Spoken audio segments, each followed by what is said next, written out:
Growing up in my home, so my my experience of what my childhood was like has changed a lot over the years. At first, it was very much of I kind of had this fantasy of what I grew up like, and it was an illusion. I wanted to believe that everything was hunky dory because I don't think I really wanted to feel the pain of what it felt like growing up in my home.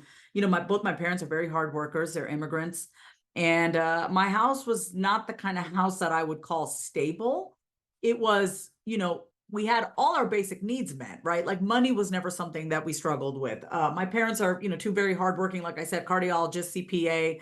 It wasn't a home where it was like unsafe in terms of like there was no physical abuse, no one was addicted to anything, but it was emotionally unsafe. My home was emotionally unsafe.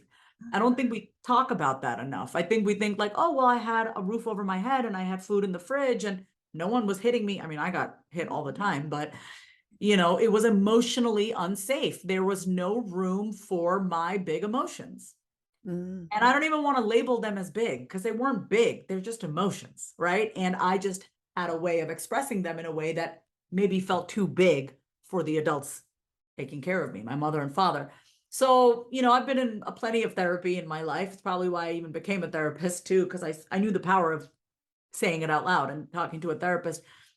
But, being in therapy from the age of 12, I realized that how I felt and what I experienced growing up was not crazy. I was not crazy for feeling the way that I felt. And actually, I was very validated and valid in how I felt.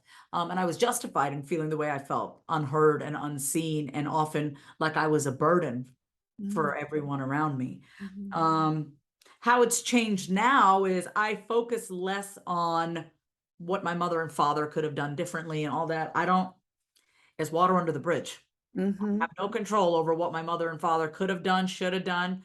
I had to mourn the loss of what I wish it could have been, Ooh, right? I like that phrase, what you just said. Mourn Mourn the loss of of how it could have been. could have. Thank you for being with us today for this episode of Find Your Voice, Change Your Life. Each person during interviews shares what has helped them find their voice. You can learn from these guests and find your voice so you can be confident to speak up and speak out. And remember to download Doreen's free 7-step guide to fearless speaking at doreen7steps.com. We hope you enjoyed the show and will return next time. Until then, goodbye for now.